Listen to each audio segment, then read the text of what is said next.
Okay, we are going now to look at the logistic map.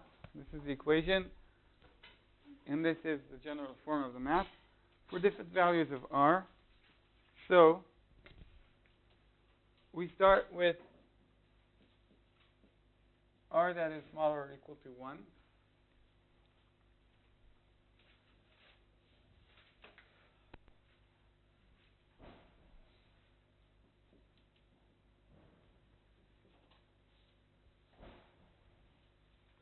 So when r is smaller or equal to 1, then this is 1. Then our parabola will be very small with a slope at the origin of the axis that is less steep than the diagonal. And when we do the mapping, okay, we start say here at x0, we go to f and then to the diagonal, and to f and diagonal, and so on and so on. You see that we are settling to the fixed point at the origin. We have only one fixed point here. So we can write that x of n goes to 0. Now, okay, I calculated this before, but I erased it. Lambda, which is just f prime at x star, is r minus 2r x star. Okay? So for this case, we have lambda, we have x star equals 0. And then lambda just equals r. And then smaller than 1. Like the condition. So this means that the fixed point is indeed stable. And we can find it analytically, that it is stable.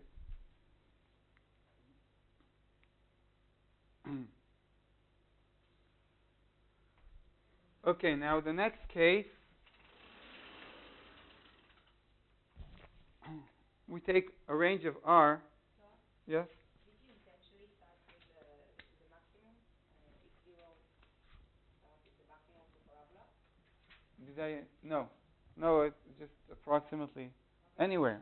Anywhere I will start, it will give me that. Yes? Other than the way you build the steps, I don't know how to call them. Here? Right. Other than that, what was the way you could have shown that this one is stable? Just by. No, but other than looking at them, there's no. We didn't make it. Well, I can find analytically. Okay. Right. Right? Analytically, find the fixed point and then find lambda. Yeah. And I can also look here and see that the slope of f is less steep than the diagonal. Okay? You remember, lambda is just a slope. Lambda is f prime. So it's just a slope. And the slope of the diagonal is always 1. So this is, in fact, what we are comparing lambda to, the slope of 1. And we have it here, anywhere we want. So we can compare them here and see which is steeper. Okay, now, next case is this range. R is between 1 and 3.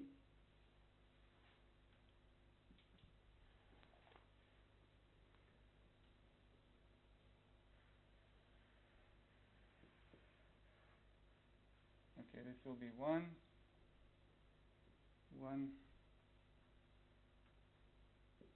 x of n, x of plus 1. So, when r is larger than 1, the slope here is already steeper than what we had before, and steeper than the diagonal. And the parabola is now exceeding the diagonal. Okay? We also have a portion of the parabola that's uh, over the diagonal. And we have two fixed points, two intersections. Now, I'm going to start at some value x0 and see where it goes. So I go to fx, I go to the diagonal, then to f. Sorry. My drawing is not good.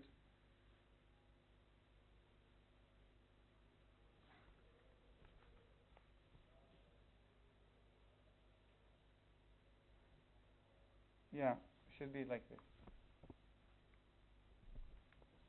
The idea is that in this range, in the intersection here, the parabola is not steep. So,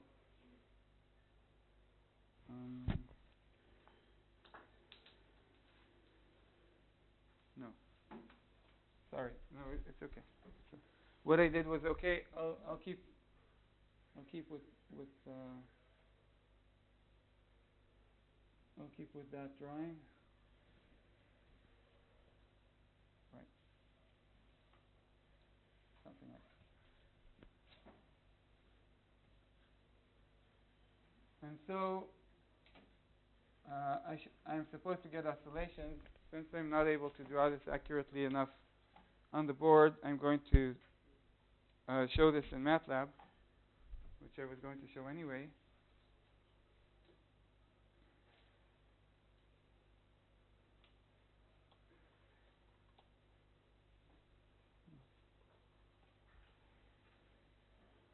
Okay, so here is my code. I'm giving r equals 2.5.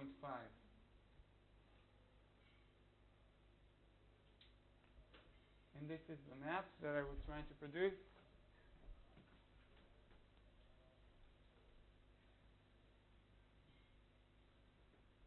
Okay, I'm missing the first step here, but you can see how it goes into the fixed point.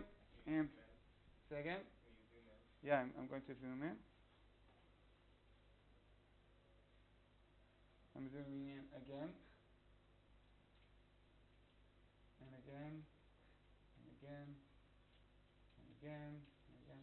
So it's spiraling down to the fixed point. What we have, the orbit, I plotted it here in red. So you can see that the orbit shoots up to the vicinity of the fixed point, and then it spirals into it. I'm going to zoom in on this section. Okay. I'm going in oscillations into the fixed point. This is what we said before. Look at the map. Here, the slope of f is negative. This is why we get the oscillations. If it's negative, but in absolute value smaller than 1, then it's stable oscillation. If it would be negative but steep, the oscillation would go out of it. Okay, so for this range,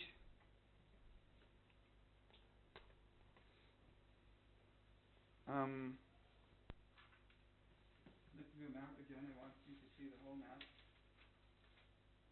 Okay, so here you see that 0 has become an unstable fixed point now. So before it was stable, now it's unstable. Anything you would take here would go and spiral down to that fixed point. So this is kind of repelling all the orbits. And here I would mark a stable fixed point. And what happened to 0 when it changed stability is kind of like the transcritical bifurcation. Okay, this point came from here at the bifurcation. The parabola was very close here. Okay, it crossed here. So what happened is, if we would do the bifurcation diagram, we would have this happening for 0, and the other intersection um, would start growing positive 6 point, and yeah, and it was unstable when it was negative, but we didn't have that. So, so this is kind of like a transvertical bifurcation. What happened to the 0 fixed point? Okay.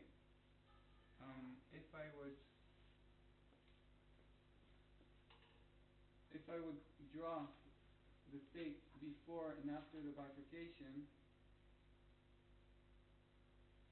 so this was the state before the bifurcation. Remember, R below 1. I had this fixed point, and I had this one. And then at the bifurcation, it looked like this, and I had a single fixed point. And after the bifurcation, this was at R equals 1. And after bifurcation,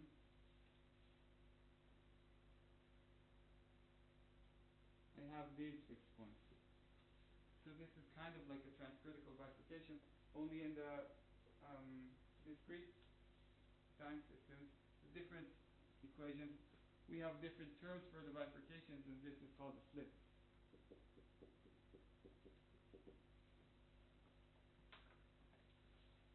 So the fixed point at 0 underwent a flip. Yeah. R is smaller than 3 as well? Or Yeah, also smaller than 3.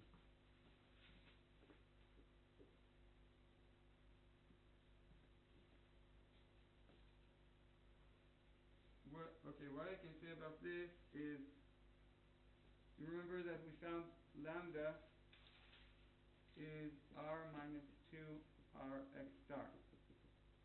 So lambda of 0, okay, lambda of this fixed point is now just R, which this was 2.5 and it's larger than 1. So by the analytical criterion, it's indeed unstable. Now, this fixed point, we can find the value of x at this fixed point, right? Xn equals Rxn. This is a condition for the fixed point, or I could write x star here. I already dealt with the case of 0, so I'm going to divide by 0. By x. Okay, and then I can solve this for x star, and I get x star equals 1 minus 1 over r. And when I write lambda for this, I get the expression 2 minus r. In our case, that will be minus 0.5. And in absolute value, this is smaller than 1. So stable.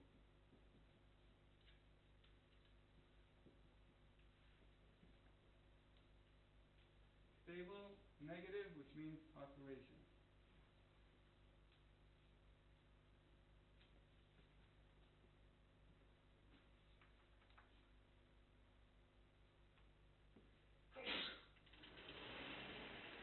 The analysis for the fixed point. What's that again? What you did is the analysis for For the second fixed point, yes. Okay. Now we're going to look at R values that are larger than 3, and we'll see that we get very interesting phenomena.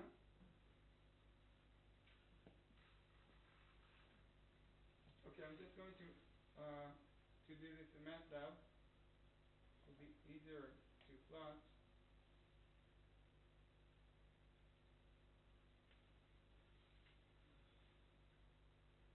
Okay.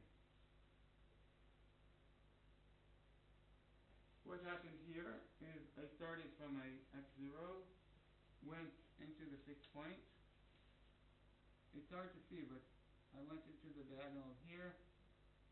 Then I started going out of it, out of farther away from the intersection, until the system settled on this kind of cycle. And we will look at the orbit now. Okay, this is what we saw on the map.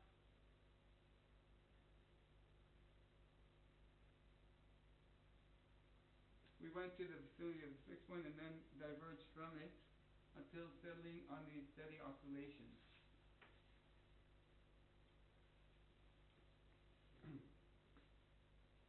Okay, so remember this was r equals 3.5, and lambda, remember lambda at 1 minus 1 over r was equal to 2 minus r, equals to minus 1.5. So it's unstable. Unstable oscillations around the fixed point.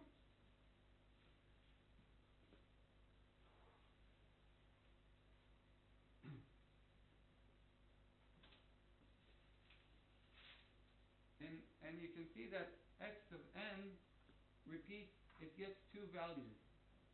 These two values. We saw this in the orbit. Right? There. It jumps between two values. And so this is this cycle is called the period 2 cycle. Because x is oscillating with a period of 2 steps. I guess this would be analogous to a limit cycle in what we had in the differential equation. Why is it unstable? Why is it unstable? The fixed point is unstable. But it's Lyapunov stable, no? Huh. I wouldn't call it Lyapunov stable, but because the cycle might be far from the fixed point. So in Lyapunov stable, you say that if you start sufficiently too close, say again? It's not diverging. No, I wouldn't call it Lyapunov stable. This is like a stable spiral inside a limit cycle. You would not say it's Lyapunov stable because Lyapunov stable means that you stay in the vicinity. In the vicinity that can be as close as you want, but it's not actually in the fixed point. So, like a center where you diverge from it and you keep revolving around it, but you don't get farther away. But here it's true that you revolve around it, but you don't get farther away. But it can be far from the fixed point. Okay. I know the definition of close and far is sounds kind of arbitrary. But the idea is, in the Lyapunov stable point, is that you can indeed define the vicinity arbitrarily, as close as you want, and it should hold if you narrow down the vicinity and you say no, now I want it to be even more close, and it still holds. Okay. So this is the period 2 cycle. And what we saw that happened, the process where from a stable fixed point we move to a period 2 cycle is called period doubling.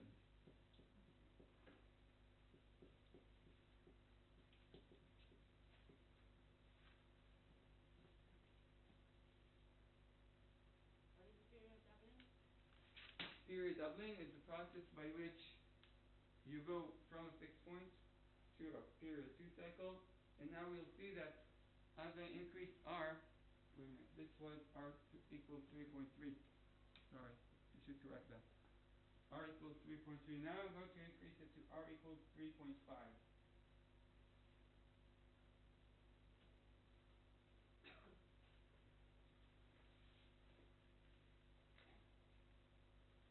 Now this is what happens.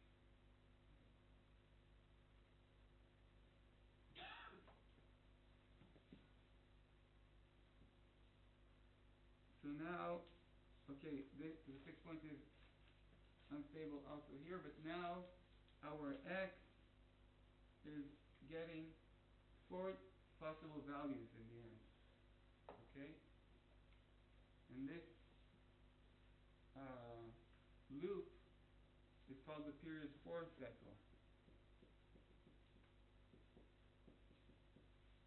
So we doubled our cycle from period 2 to period 4, and I'll show you the orbit now.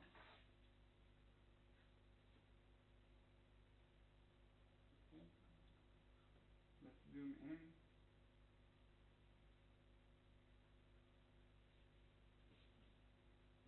Let's zoom in even more on the steady oscillations. So you see, from here to here to here to here, that's a period, and then you go back to this minimum. Okay, so this is also a steady oscillation, but it can get not only 2 values, but 4. I imagine what happened to the oscillation that we had before. I imagine this like taking a rubber band and making a fold in it. So you can imagine this is a rubber band that you folded once.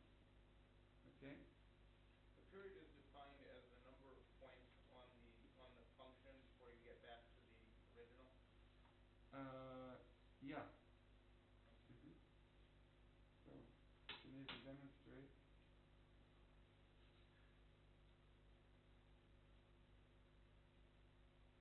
So if I have some bands, I can probably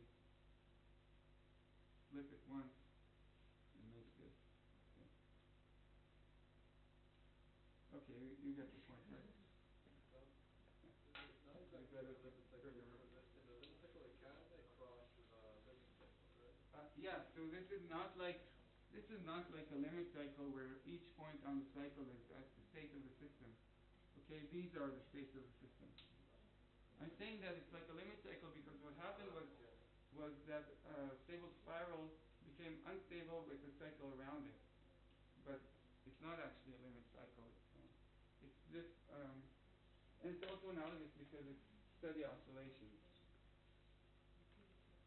Can we maybe see a diagram of the actual system? Like this is xn plus 1 on the n So cycle. the actual system is this. Okay. This is what happens to it. It's one-dimensional, and it progresses with time.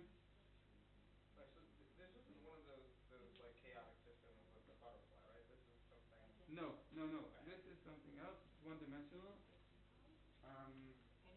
And time is discrete. Can you see the chaotic system? Yeah.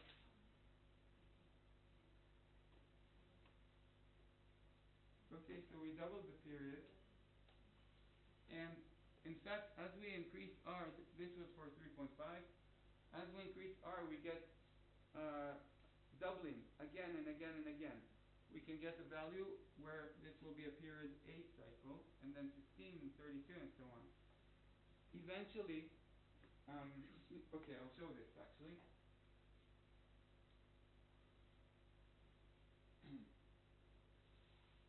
Okay. So now what I'm producing, actually this is an important concept.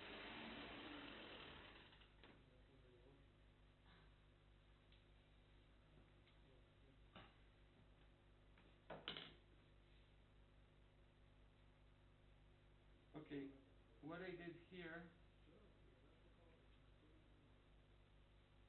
was run the system for each value of R on this axis and take only the final values, okay? Skipping the first stage of the simulation, taking the values from the end. And these were the values. So for R, remember, R smaller than 1, we had 0 as a stable fixed point. Then we started having stability at the other fixed point. And then the period doubling. And then the 4th cycle emerged in another period doubling. And then the 8th cycle. Let's zoom in. And then the 8th cycle. So the ranges of the cycles become smaller and smaller. 8, Now we'll have 16 in a small range and then 32.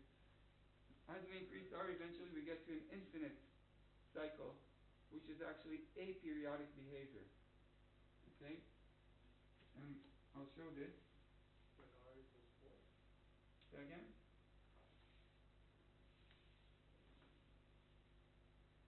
Let's put this at 3.7.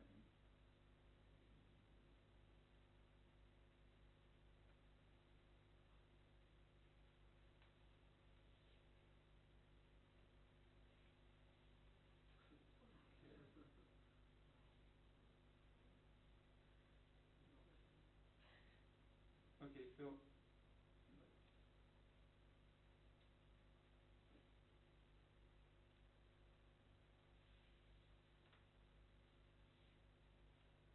okay, so you can see what I have here as a period doubling.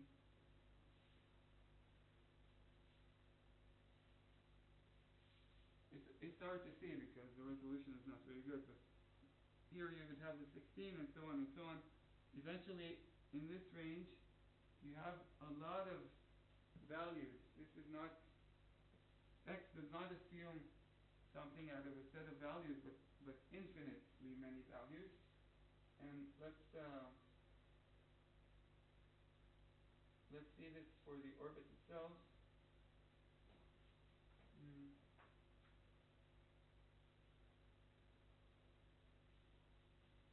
Let's try 3.4.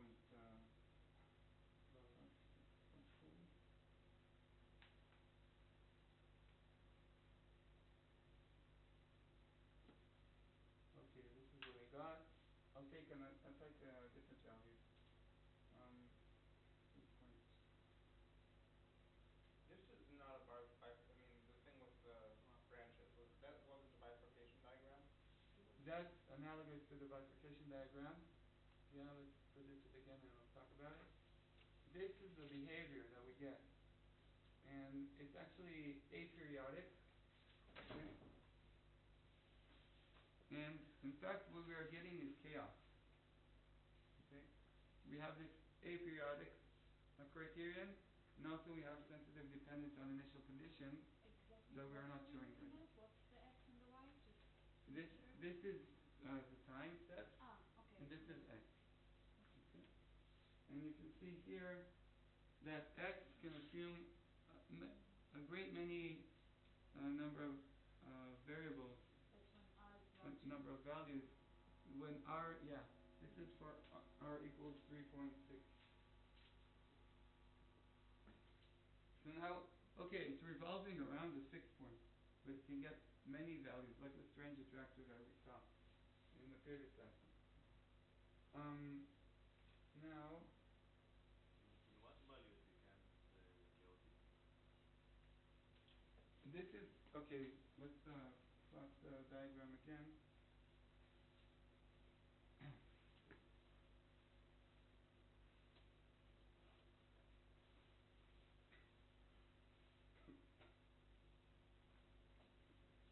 The value where it becomes chaotic is called R infinity, and for this system it's this value approximately. This is called an orbit diagram.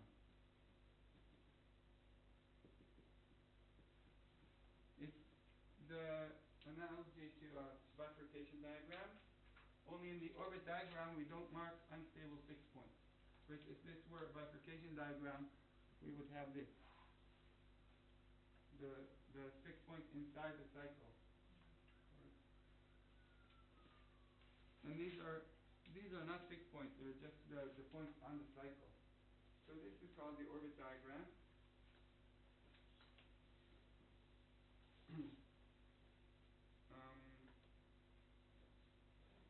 Okay, and the emergence of chaos from the period doubling to 2 and 4 and 8 and so on, this is called the period doubling route to chaos.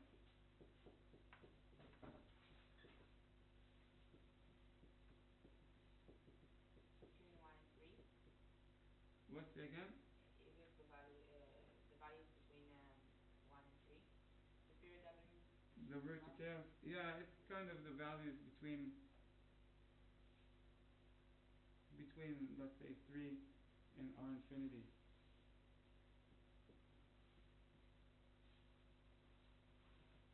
Why it's not 4 at infinity? Say again? My intuition told me that it will be 4, but it's not. What happened above this R infinity?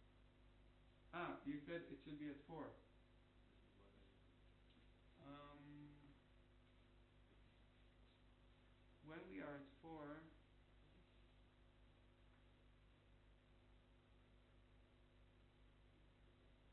I don't know to tell you what exactly happened. What? maybe No, yeah, I can try 4. Okay, maybe 3.6 even. well, yeah, I don't know. This is Yeah. in this field, you have very strange number arising. Okay, irrational numbers. I think this should be an irrational number, and I don't know exactly why it's this. So, what's the definition again for period doubling root to So period doubling root to chaos is the process by which you increase, you change, call it a bifurcation parameter, and you get period doubling. You get the 2 cycle, 4 cycle, and so on until you get an infinite cycle. So the entire thing can be considered, like, I can say that starting from 0 I then increase R. Yeah, yeah, you My could say period that. doubling. Yeah. Yeah, this is just because she asked for a range.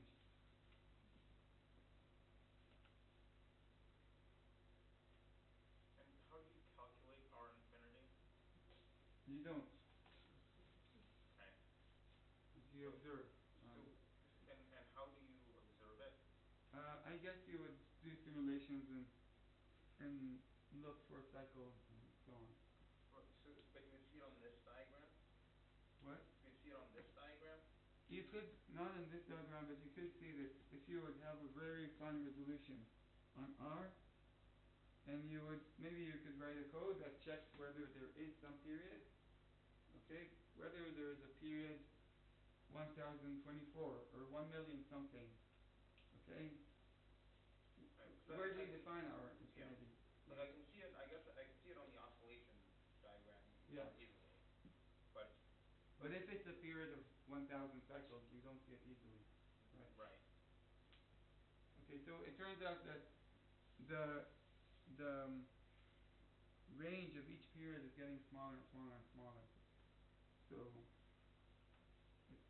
at this point, you already have. I don't know actually how they determine that it's an infinite period. Now I'm going to show you the full orbit diagram. We'll take R up to 4.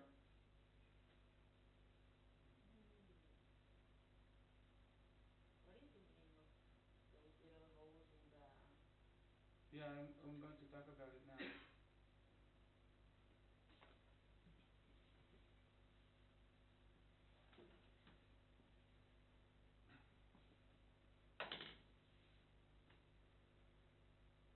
So I'm going to zoom in.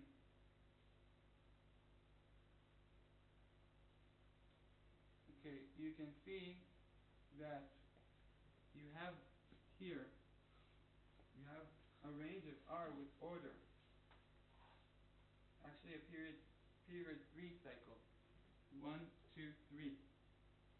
So at some point, as you increase R, you have this chaos, this chaotic region in R with an infinite period. At some point, there starts emerging a 3 cycle, period 3 cycle. And as you increase R more, the period 3 becomes the period 6, and the period 6 becomes the period 12. What happens? And from the period 3, we again go on a period doubling route to chaos. But how do you like? Oh, okay. I guess when you zoom in. But like it could have been like 500 in there, and it was just really small. Yeah. So okay, you have to. Okay, so and the 3 is not the only one here. You see other windows of order inside the chaos. Here you have a six, a window of six appearing. Here you have a window of five. And when each of them appears, you start going again in period doubling into chaos. But it's Okay. not necessarily like 2, 3, 4. It can be like kind of random, So right?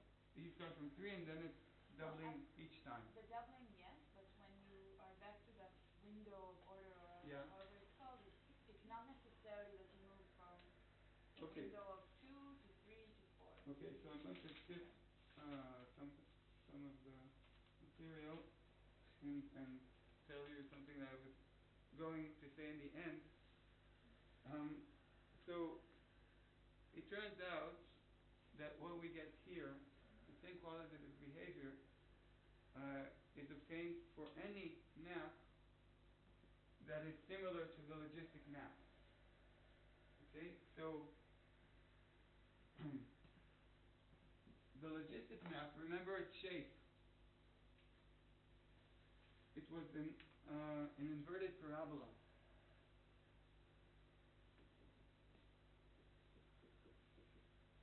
Okay? In this shape we call unimodal. Unimodal.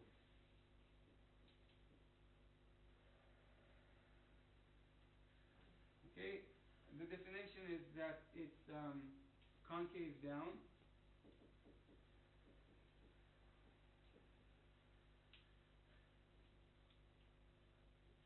smooth,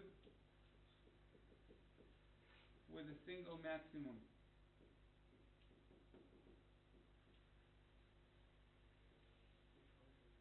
Okay? So any map that is unimodal will give you this behavior, the period doubling route to chaos. When you decrease R from the period 3 cycle, for example, you have a different route that's called the intermittency route to chaos.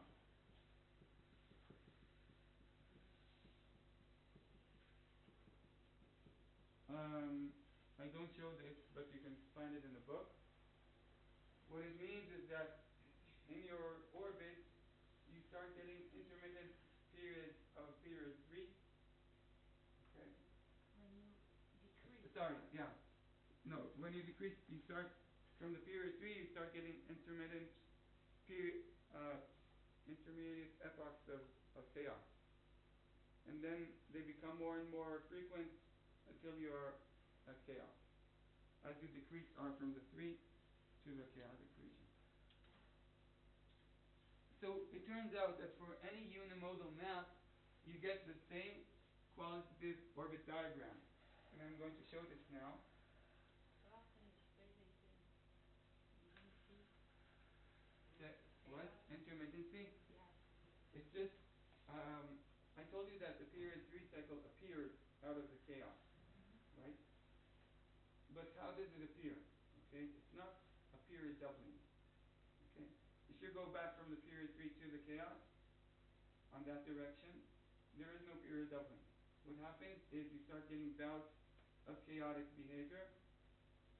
Within the period, you have this periodic behavior, periodic orbit, and as you decrease R from R3, then you start getting intermittent epochs inside these blocks of chaos, and between them the period 3. Okay, you decrease R and the chaos comes to dominate over the periodic behavior until it's the single. But it happens even if we increase R from the R3.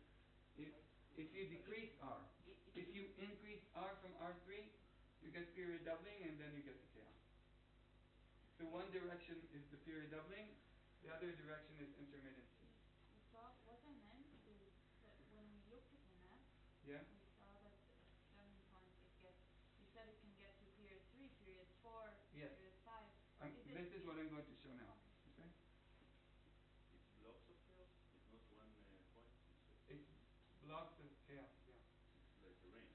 Yeah. So it doesn't have to be like a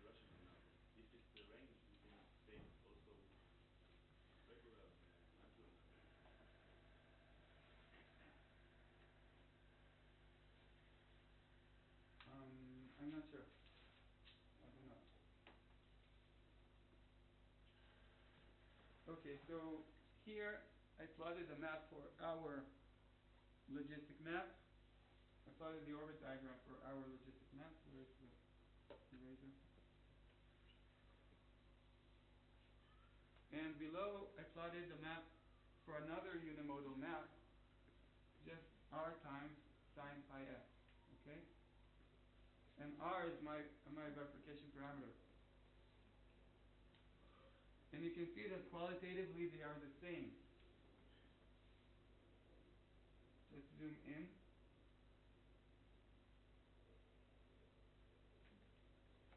Okay, but they are not exactly the same. I also had to scale r here. This was what I'm drawing here is 4 times r. Okay, I had to scale them so they will fit on the same range, but you can see that the proportions are not the same. This appears, it's shifted from here. Okay? But the same qualitative behavior occurs. You have, in both of them, you have the period doubling, leading to chaos. In both of them, you have the same windows of order inside the chaos. Here you have a period 6, a period 5, a period 3, and in fact there is a period 5 over there. And in this order, the order of this number is universal. This is the property of universality. All the unimodal maps give you this orbit diagram and give you these windows of order according to the same order. So it's a universal order. Now, in your exercise, you will analyze a three-dimensional system similar to the Lorentz system and produce a map similar to the Lorentz map and also get the orbit diagram. And you will see that it's the same orbit diagram because that map should be unimodal. Okay? You will also be asked to find these windows.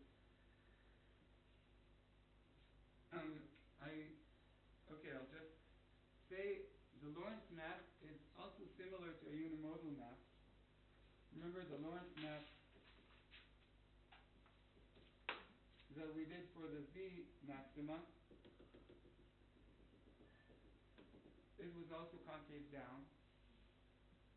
It was not smooth. Okay? It was not actually a map.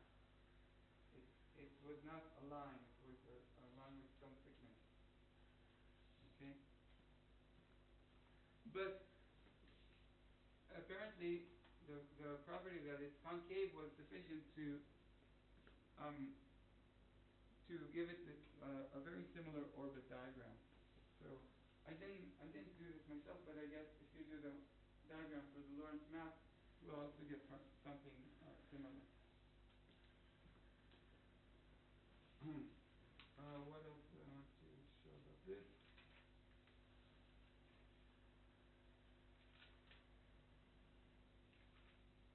Okay, since I want to devote the next lesson to the stochastic processes, I'm going to just note something about the chaos here, and we'll finish with that. Remember, we said that chaos is aperiodic behavior with sensitive dependence to initial conditions. And we measured this sensitive dependence with the Lyapunov exponent lambda.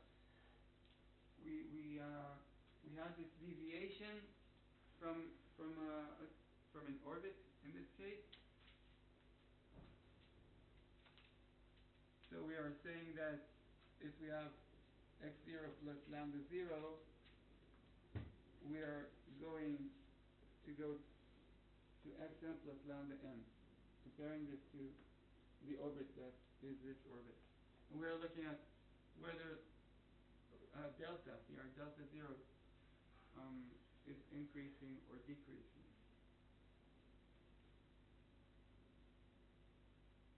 So if we have delta n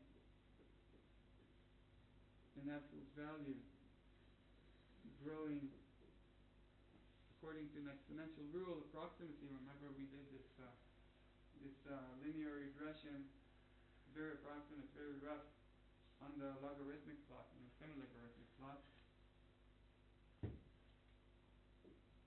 Lambda is the Lyapunov exponent.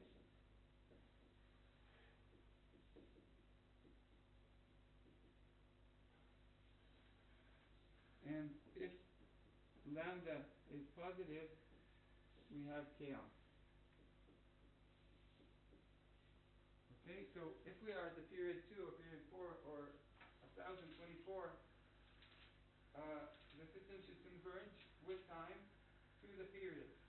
Okay, and the deviation delta should become smaller. It's converging to the period.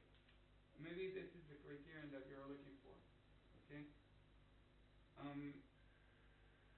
And if you have indeed chaos, you should have sensitive dependence on initial conditions, and we are not settling to a similar cycle. So this is basically lambda is the criterion that we have for chaos.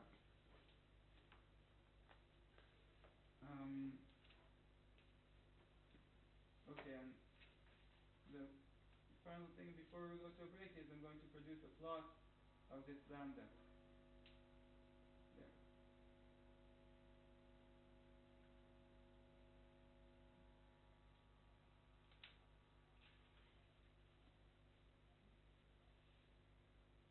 Okay, for the orbit diagram of the logistic map that we saw before,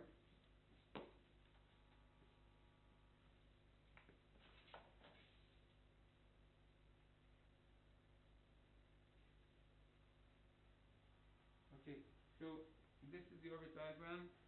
This is a plot of lambda. So you see that lambda is negative when we have our stable fixed points. Okay. Here you have these, I don't know how to call it, this noise, but it's still negative.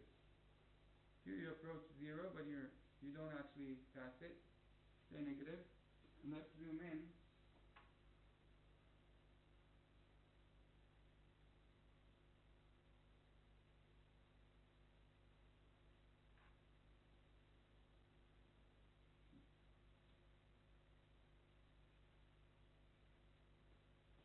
So you can see our period doubling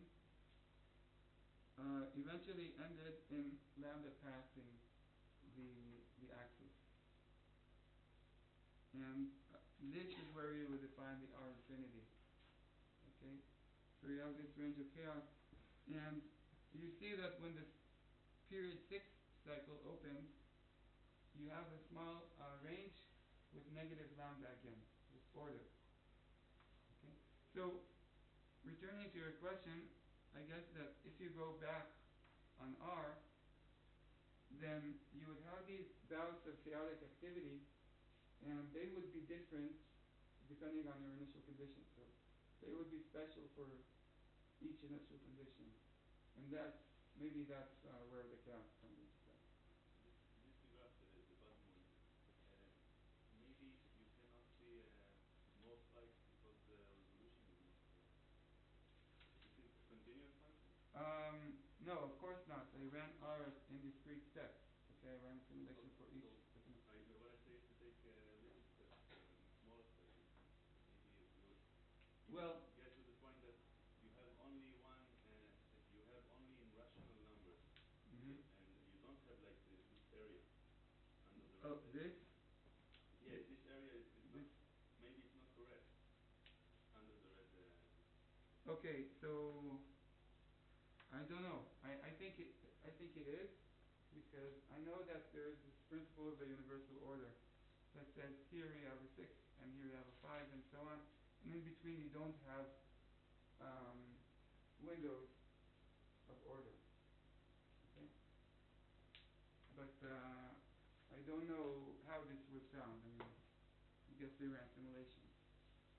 So you can see the lambda going down for each window of order, and showing us that indeed there is chaos here and here and here, and in between we have order.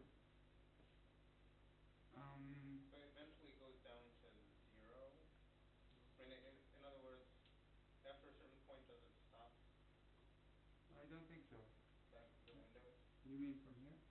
Yeah. Of the windows? Yeah. I don't know.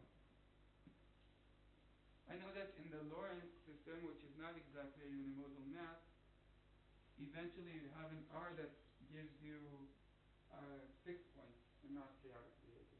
So this thing will end in the Lorentz map. But I don't know about the unimodal map. Also, just to clarify what's going on in the top diagram over there. So on what is on the y-axis again? Of This, yeah. the values of x after a transient period at large n. The values of x assumed after, from step 100 and so on. Okay, so when you get chaos, that means that it can be like any value or an infinite Yeah. number of values. Mhm. So when you have all of those points there spanning, Yeah. going up and down. So we're not saying that those are the only points. Like if you No. have okay, so it's really an infinite number of points, and you're just graphing. Yes. Except for those windows where you actually have a finite Yes. small number. Yes. Sir, can you please zoom out again? What? Zoom out again?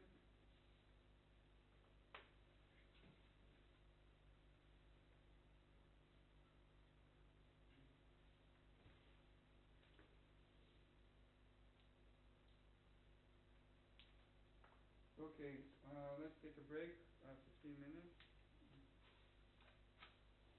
Yeah, until 11 in 7 minutes. And maybe I'll show one other thing about different equations I need to consider.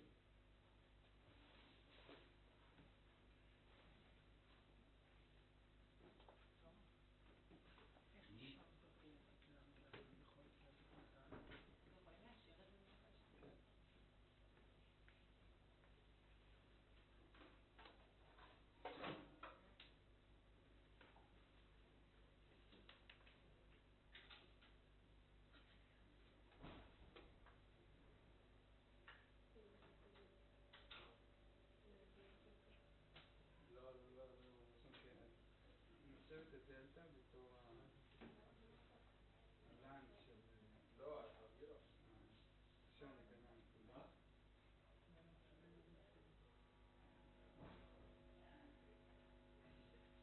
אוקיי, אני מריץ פה שני מסלולים. כן, אני אעבור את זה אחרי זה. זה היה בצד הראשון, יותר קטן. כן, אז יש לי בעצם שני וקטורים פה שמתקדמים מהסימולציה הזאת. ואז יש לי דלתא ביניהם, עבור כל ערך ששם. אתה כבר עושה את הדלתא בתוך y. כן, נכון. זה בעצם הלן של הדלתא, אפשר להגיד. ואז אני אעשה פיט.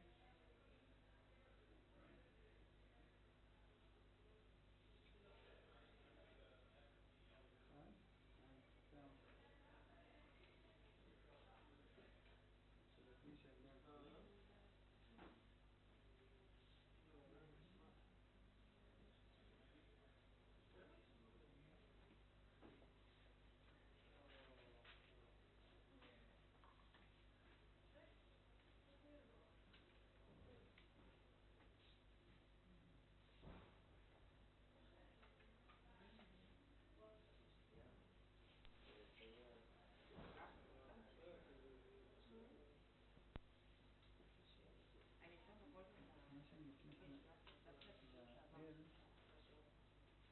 בשלב משמעי? ל-L זה המקדם הראשון שיוצא מהשיעור של דן. יש פה מה שאני מנסה פה זה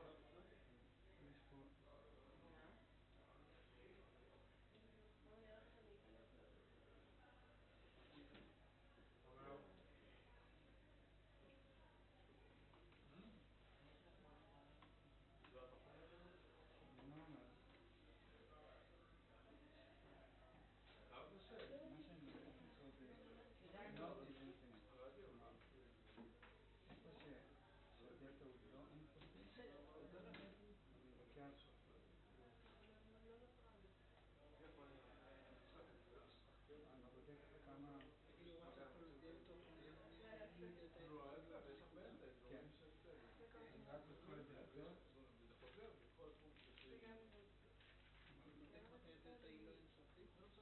הבעיה שאני לא אזכור את זה. בגלל שלא ידעתי שהוא עולה על האחת. זהו, אז אני אצטרך לעשות את זה.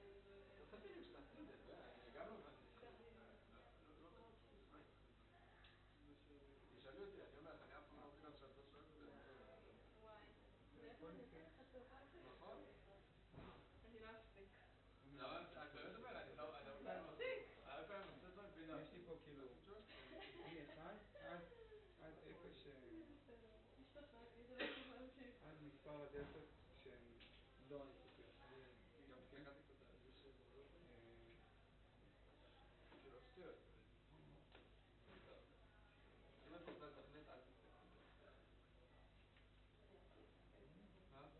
לא, אבל אני נגיד הסתכלתי עם בעלי מביא הזה, והסתכלתי את זה. אני לא סיפרתי. אבל ואז את רוצה לשמור את זה כזה הרבה?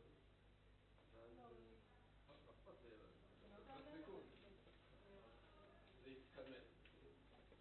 לא אכפת לי שזה יתקלט. גם לא אכפת לי, זהו, לא אמרו שום דבר על סטופ או משהו. פתאום יהיה טוב. לא כאלה. אגב זה בעמוד עם חוץ מהערות שלנו. זה בוא נפרוט את זה. בוא נפרוט את זה.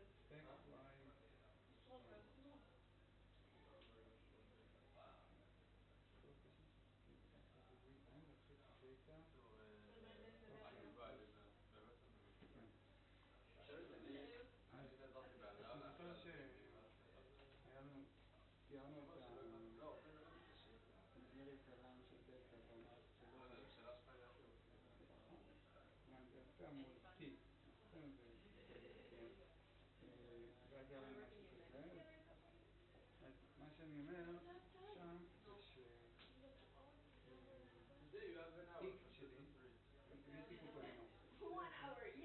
יש לי פה פולינום, וה-X שלי הוא 1 עד שהדלתא נהיה פלוסים נגיד, זה ה-X וה-Y זה הדלתא, זה הלן דלתא, זה ה-Y.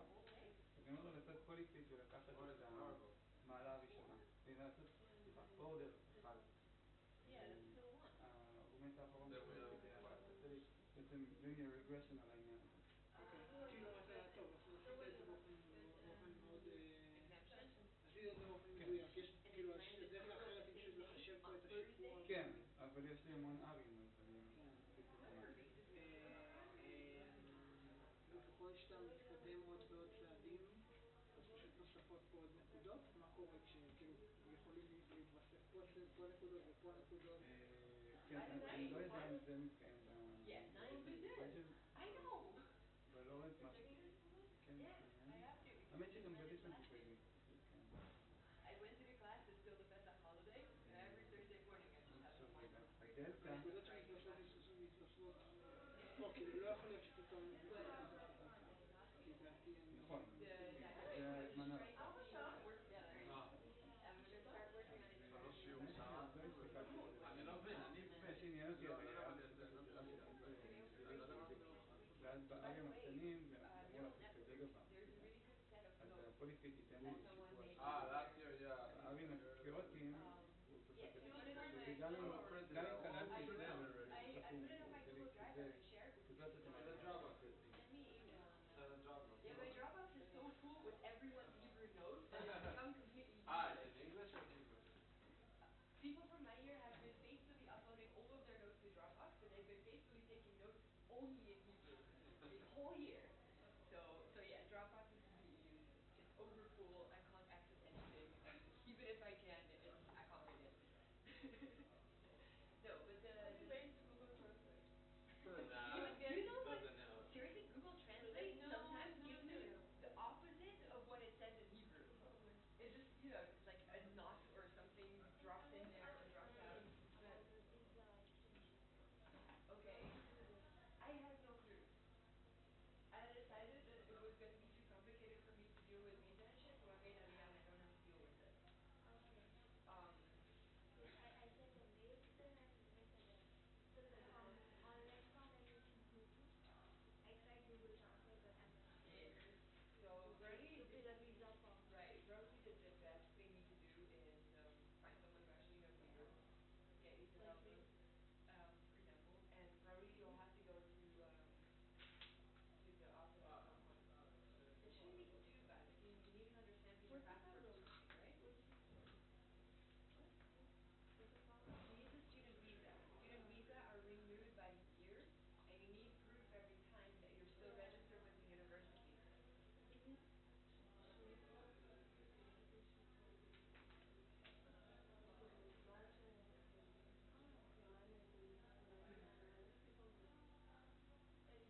אוטומטית.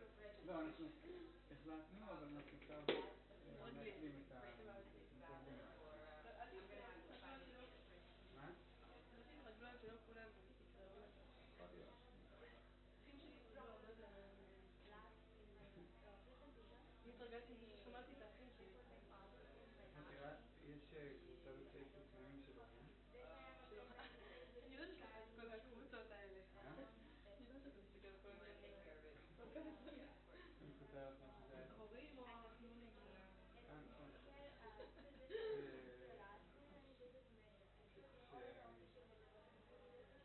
לפני כמה זמן שהוצאתי ספר בטיזר.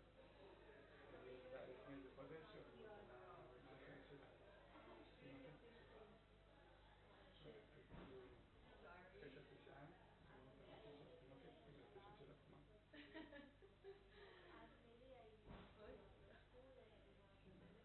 לא, אני בעניין הזה שהייתי רוצה שתעודת זהות שלי יגיע במקום תעודת זהות שלי. בגלל כל הבירוקרטיה. אני הולכת לסופר, אנשים לא מתעסקים איתה במספר. Yeah, but they don't know either because all the robbers עם תעודת זהות אני אומרת של אביה, כאילו, מסתכלים. זה כל אני מחליפה להם פה, אני אומרת של אביה, וזה של אביה, וזה של מי. כל פעם אני אומרת שמישהו אחר. כאילו, תכניס את זה, אני אכניס את זה למקום. אתה יכול להיות בבית? למרות שאתה מספר באיזה חשוב. חשוב בירוקרטיה. But either way though, like you know the office was with the Rochester, not the campus. So the office here in Jerusalem that does the visa, it's much closer to your site in the city center. So that I do know where it is. Like there's people that can. רגיש לזה.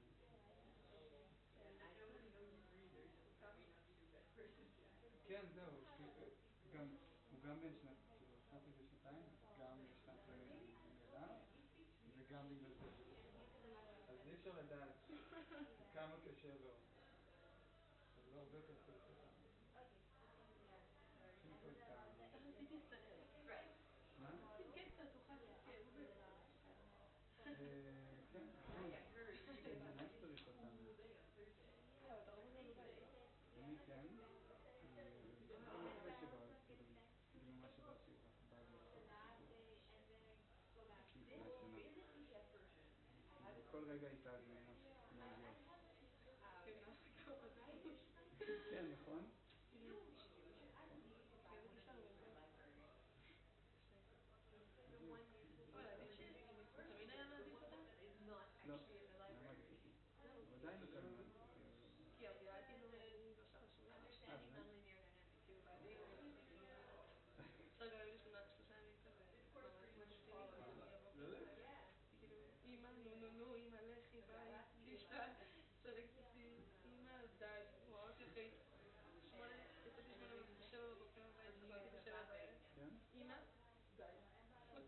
זה אנשים, כי לפעמים זה לא, זה לא מפתיע אותי. הם מרגישים למישהי איתם יותר, לא, אבל זה לא מפתיע אותי, כי תמיד ככה. היא כאילו... Because the guy is learning it to keep it in stage. כאילו, אבל היא פשוט... זה מניפולציה, אני יודעת שכאילו לא משנה מה היא עושה. We have to learn him. אבל היא יכול ללכת לפעמים. And we had to do like actual exercises and work with the program and whatever. And the whole list of instructions was and אני כל הזמן חושב על מה אני עשיתי בשיעור. so it was just a nice video sitting around basically. תתכונן. Great. כולם עושים. I hope so for you guys too. It was easy to make. שלחת לי את הטבלאות. לא, רק שתוכלי, אם אני אומר לך מהכלוב הזה, אז תוכלי להסתכל שיש אותה. אוקיי.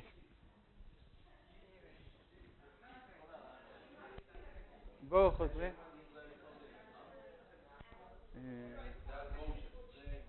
Yes. And you know, send me. I can share you the neural network stuff. I will do my best.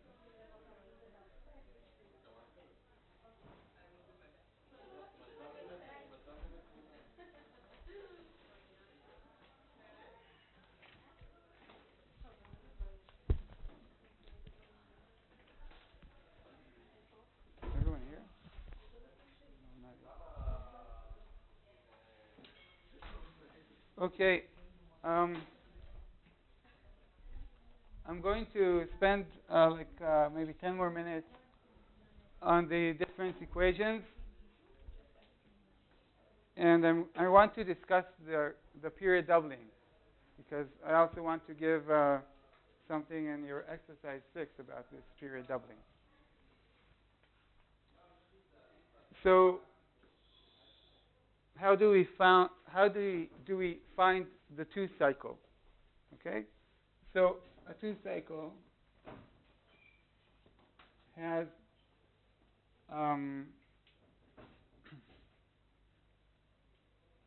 f of some value p equals q, and f of q equals p. Okay, each step brings it from one value to the other or back.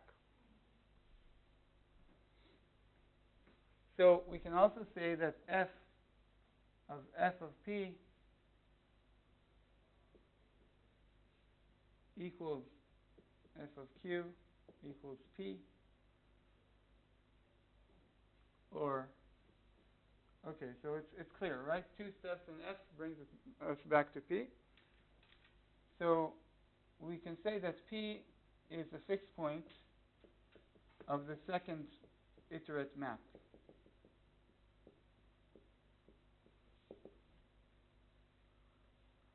And this map is basically this progression rule, xn plus 2 equals f. We write it f square. It's not actually a square. It's just performing the operation of f twice. Okay? Written explicitly, just what I said now, f of x of n.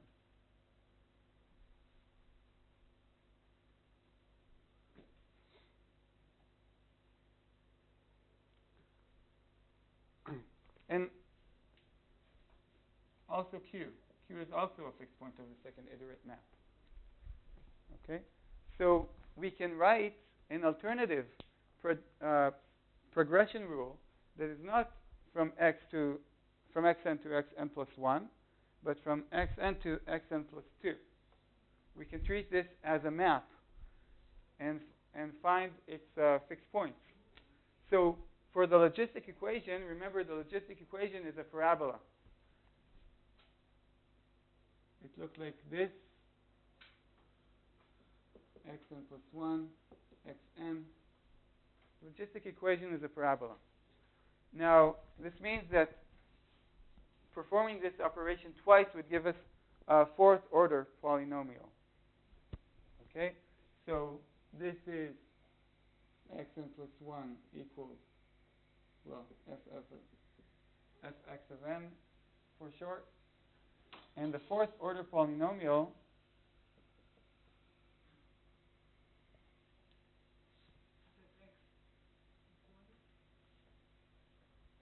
f of xn. In the y-axis, it's x n plus 1. and over there, N plus 2. is Yes. So this is the second iterate map. It's a 4th order polynomial. It can cross at more points, and this shows you why we have the cycle, right? So if this looked like this, okay, when r was below the critical value r2,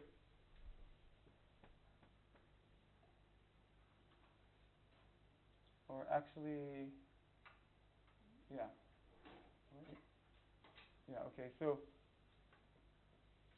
for r larger than r2, you already have several crossings. You see how from one fixed point you got several, and it's kind of like a pitchfork bifurcation, reminding us of the form of the orbit diagram. Right? Remember, the orbit diagram in R looked like this. And I told you that if we would have marked unstable fixed points, we would have had this as well. The fixed point that became an unstable spiral. So this is the second iterate map. It can have its own fixed points. And if it has stable fixed points, then we have a 2 cycle, or a 2 cycle. Then we can do the 4th iterate map and see where we have a 4th cycle.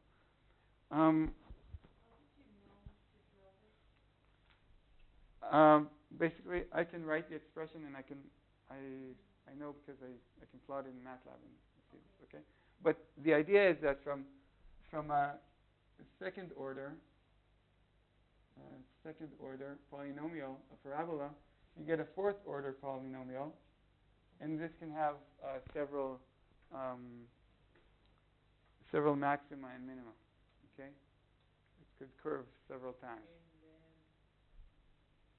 And the system oscillates between the two states? Yes, yeah. If you do the math for this, you would find that you are going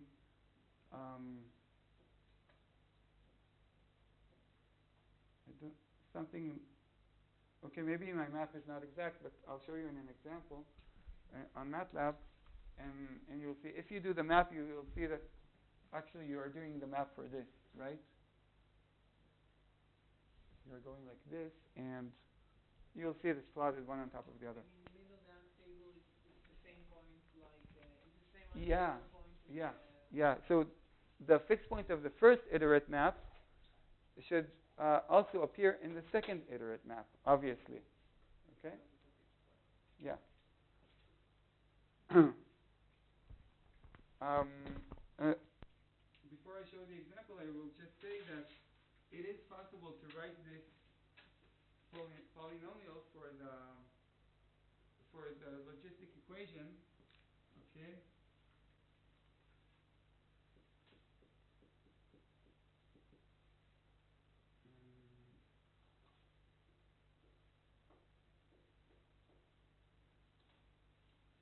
Okay, I'll group it into. I write it in the order according to the x powers. You don't need to copy this.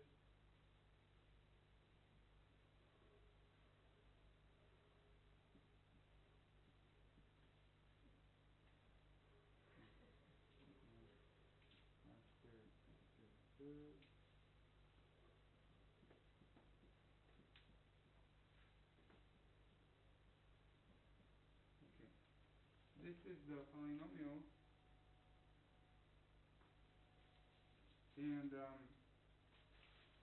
and to find the fixed point, you would equate it to x, right?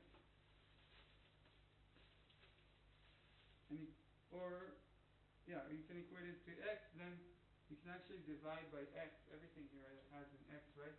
So it's actually simplified. From a fourth order polynomial, you will only have to find the root of a third order polynomial, because we have this intersection at 0. That's what dividing by x means. So you need to find the root of a cubic equation, and it's possible to do so analytically, and it's also possible also because you know this one, you calculated it from the first iterate map, you can divide. There is a process of division of polynomials. You divide by the root x minus, I think it was 1 minus 1 over r. You divide by this, and then you are able to find, actually analytically, these two. Okay? You are not required to know this division, but I'm just saying that for this system, and at least for the second iterate map, it's also possible to find this analytically. I move on to show an example on MATLAB.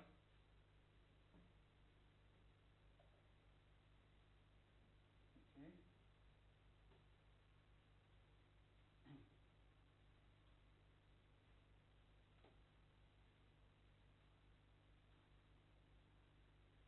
Yeah, I think it's this one.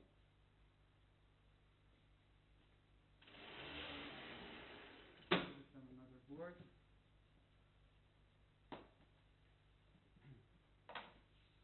So what I'm saying here is that finding the two-period cycle, can be done by looking at the second iterate map. And sometimes we can also find the exact values for it. Okay, so I plotted here for the logistic equation. You can see r equals 2.8. The blue is the original map, the logistic map, okay? And the green is the second iterate map. So you can see that the blue has one non-zero intersection, and I plotted here the diagonal. So you can't see here, but it's meant to show you that it's stable. And also the second iterate map has only this 6 points. Okay. Now as I increase R, you see the curves change. At some point, say around here, the first map becomes, I'm over 3, right? The first map becomes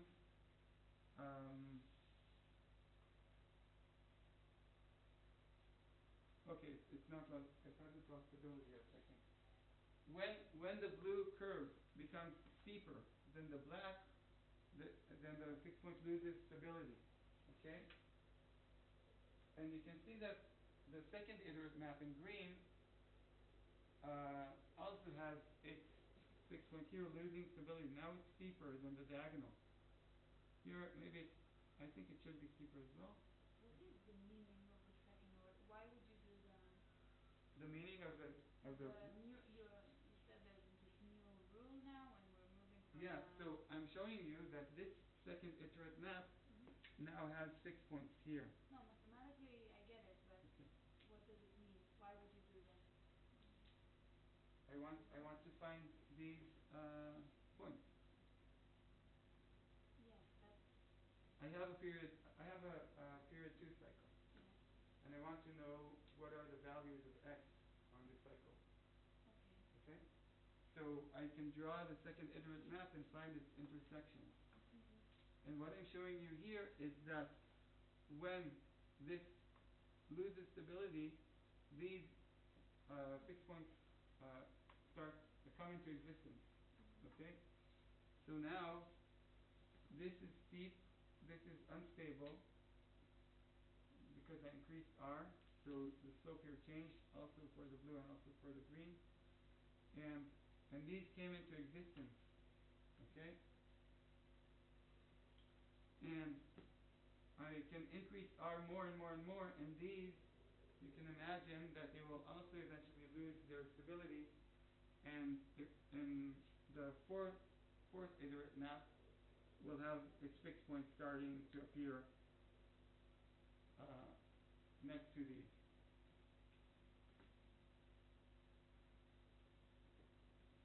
Okay, so this is to show that what you do to find the 2 cycle, the values of x in the 2 cycle, and why there is a period 2 cycle, because this fixed point lost stability while there appeared 2 fixed points on the second iterate map.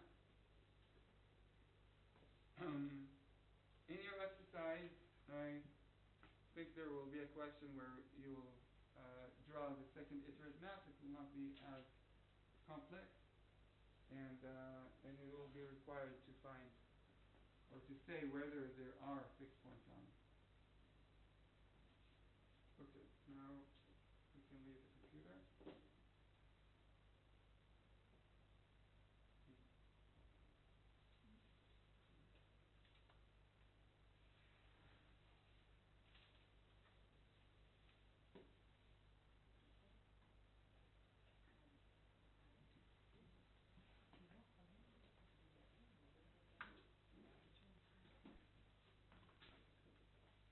Regarding exercises, I'm still checking your exercise 3. I'm not quite finished, and I will put them in the box on Sunday, so you can look at them before you turn in the next exercise. Exercise 6 will be posted next Wednesday. We don't have to do calculate adjustment. You can give up one of the 6 exercises. I mean, you need to turn in only 5.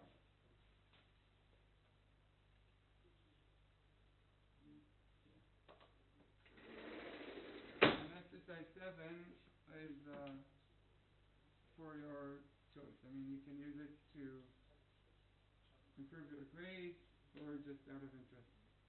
Look at it and try to solve the question.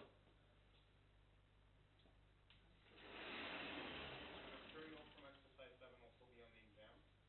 The material for exercise 7 will not be. The material for exercise 6 will be on the exam. Yeah, at least part of it, I think. And it's possible that exercise 6 will be a short one, and in that case you'll have 1 week to submit it. And the purpose is that I will be able to give it back before the exam. And in any case, if I don't give it back before the exam, then I will publish the solution. But I plan to give it back before the exam. Great.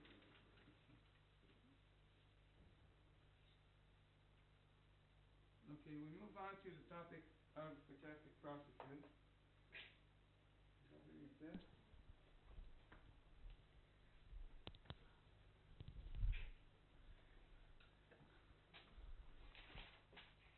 Oh, it's a different notebook.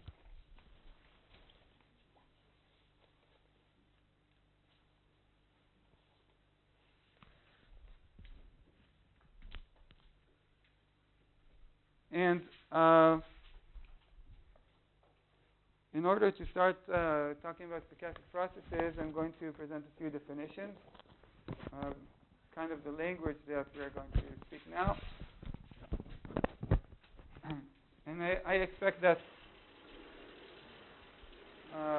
in the next lesson we'll continue with the basics and also show some things about point processes. And hopefully Markov processes as well. Okay, so first we introduce the concept of a stochastic variable.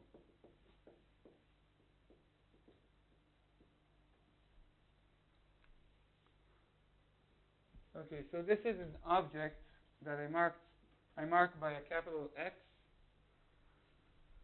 And I say that it is defined by, first, a set of possible values.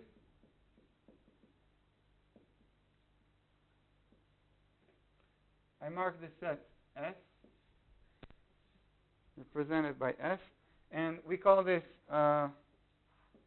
range a set of states or a sample space. I'll give examples shortly. So first, our variable X has a range of values that it can assume. And second, I wrote A twice. Second, a probability distribution. Distribution P of X over the set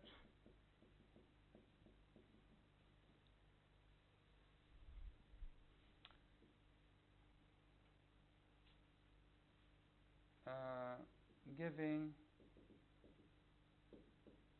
the probability that X, our stochastic variable, capital X,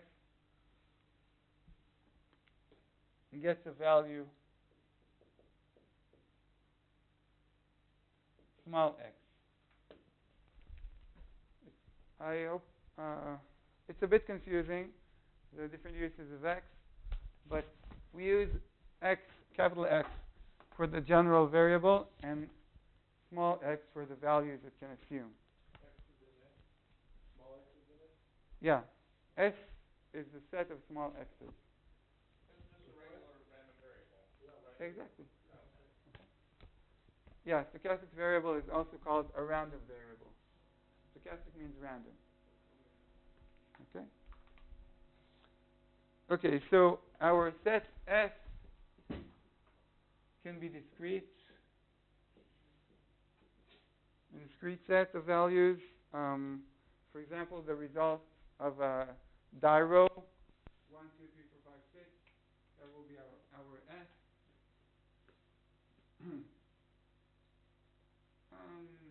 The number of spikes that a neuron fires in response to stimulus, okay? So 1 to 4 in the auditory cortex.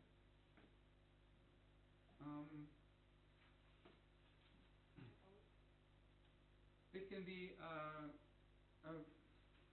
can be continuous. For example, the velocity of a molecule along a certain axis, the X, the Y, the Z, or it can be a combination.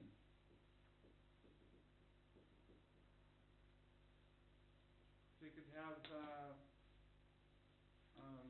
say, a set that includes the number 0 and the range 10 to 20. Continuous range 10 to 20. Okay?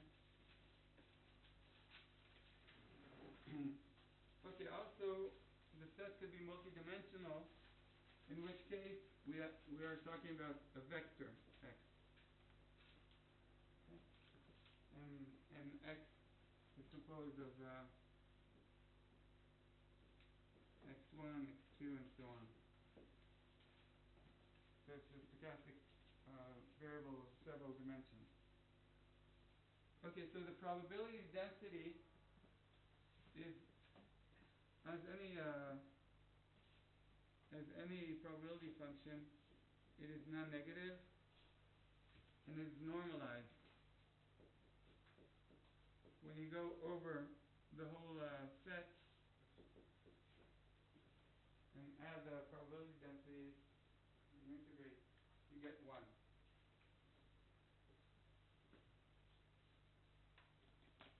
Okay, so, and to be clear about what this means, this is the probability density.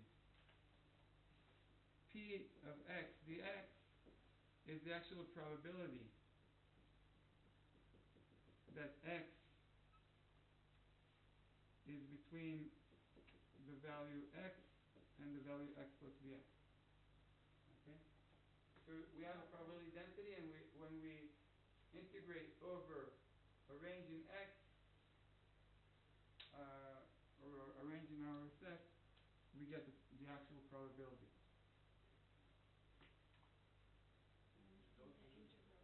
Okay, what? No, this is the probability for okay. Usually you don't denote it with f sub x, then lambda is full, but you leave f of x, right? Yeah. Yeah. So that's what you mean? Yeah. That's the idea? Okay. People like to use the same letters for different things. So okay. It's a bit confusing.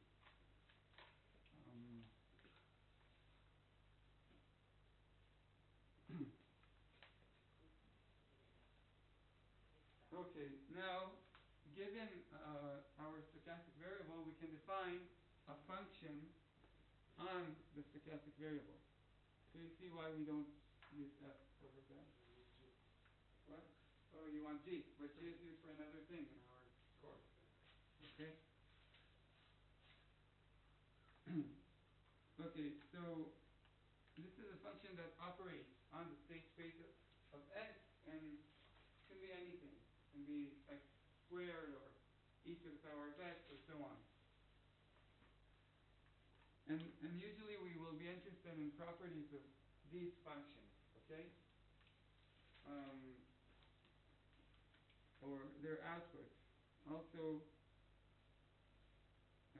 properties such as the average. So we define the expectancy.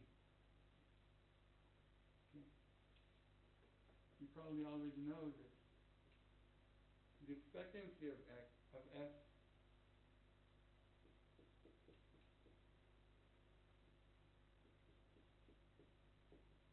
as the integral over the range where the values of x of small x are weighed by their probability density. Sorry, they're weighted by their probability density. This is also denoted as E.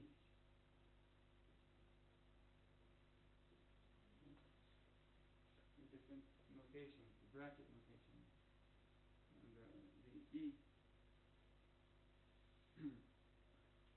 uh, one of the interesting cases is when the function is just the power of x.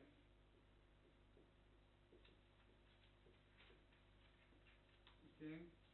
And then the average of this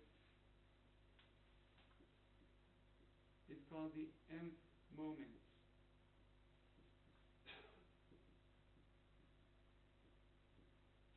Nth moment of x. So the first moment of x is the expectancy. Okay.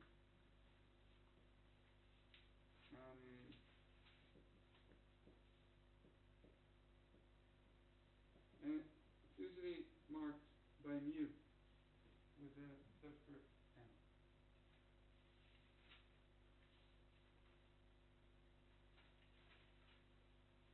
Often we are more interested not in the moment as it is, but in a central moment. I'll mark it like this. The central nth moment.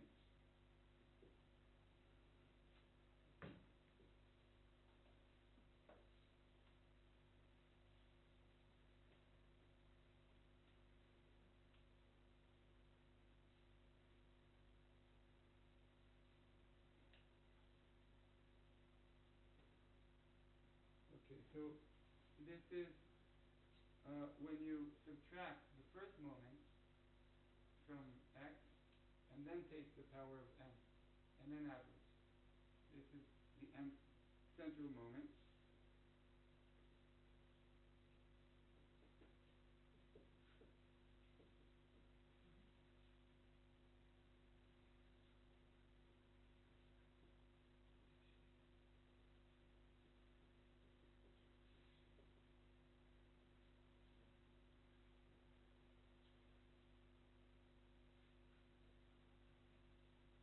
Okay, and the second central moment is the variance of x. You all know this. It's like some definition of standard deviation, sigma.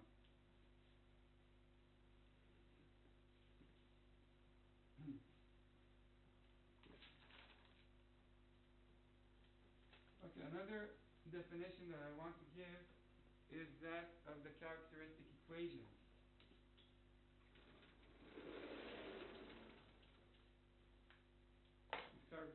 Characteristic function.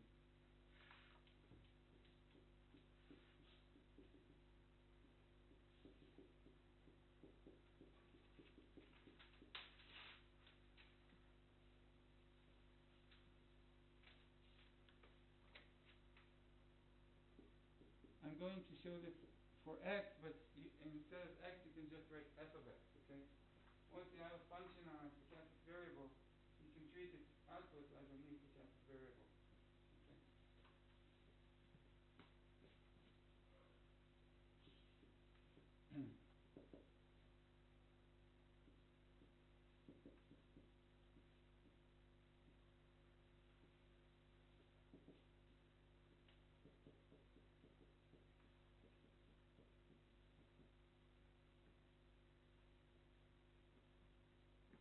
Okay, yeah, so what I was saying,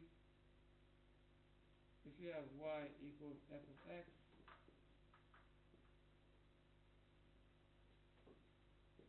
then you can write g with the subscript y of k is the expectancy of e to the I k y.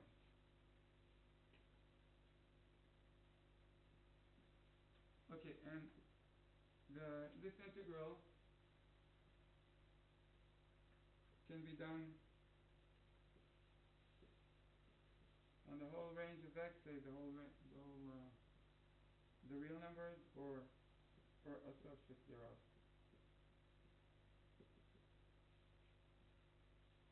And the idea is that the characteristic function does not have to be defined over the whole set. Okay? We want sum over S.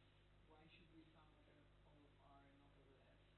Yes, So in this case, R is equivalent would be, in the case that S is R. You just write y equals f of x, then what is the notation? G, y? G with a subscript y of k is just the same definition, only here instead of x you have y. Okay, it's like doing the function g on y? Yeah, exactly. Okay. But you denote it with this subscript. And what's K? Okay, so k is some number, some integer number.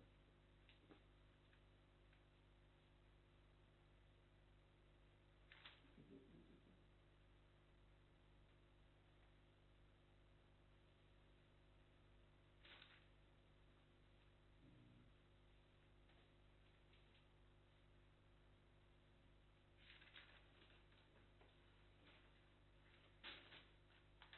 Yeah, I think it should be integer. um,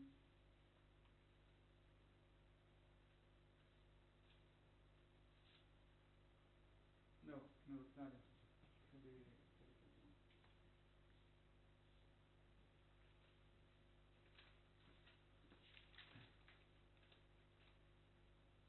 Okay, so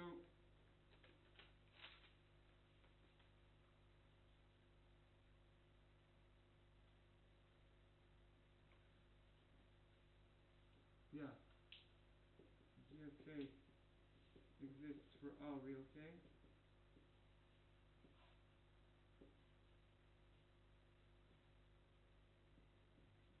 And has g of 0 is just 1.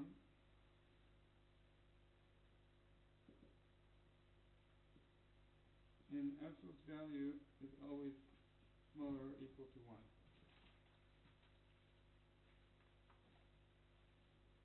For all what k? For all real k. Yes. This is all just definition, right? Yeah, Not, just definitions, we'll use them no, later. specifically here you use g as the characteristic function. Yeah, That's what it is. yeah.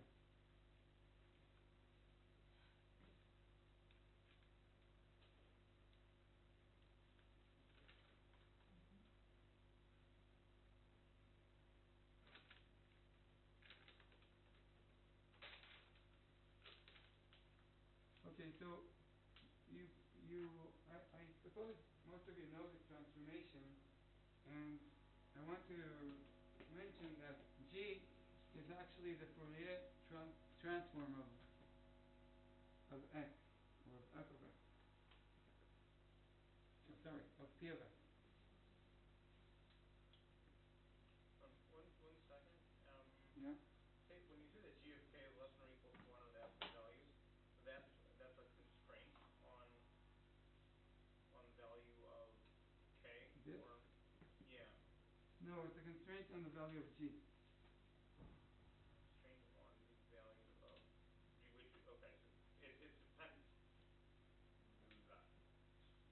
which okay, so it depends. So there are two variables that you can play with in G, right? There's k and There x. is K. So you can define G for each K, right? Or for any K you would have to calculate this and get G of K. Right. So just wait a moment with what you're asking, maybe you'll understand okay. after the next thing I'm going to say. So G is actually the Fourier transform of P of x. Okay? Where we could have this probability density function, and doing the Fourier transform, mark it with this F, you are moving into a phase space where k values are kind of frequencies. Okay.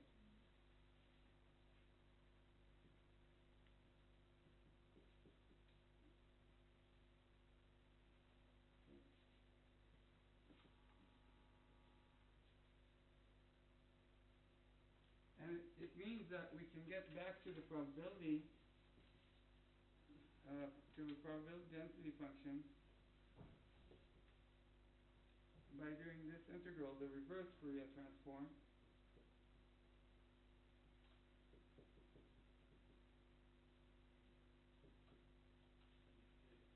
Okay, the reverse Fourier transform has a minus here, and it has this 1 over 2 pi for as a convention.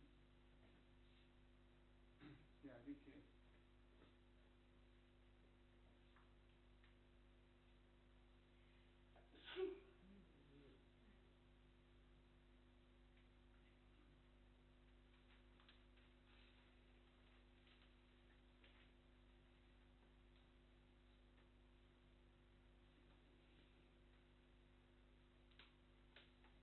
Okay, now I'm going to show something about this characteristic function for the case of a discrete x.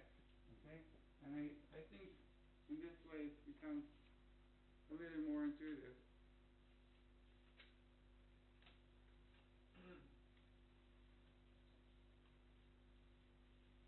Okay, so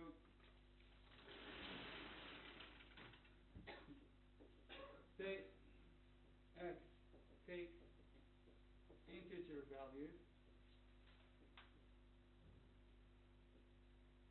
n with probabilities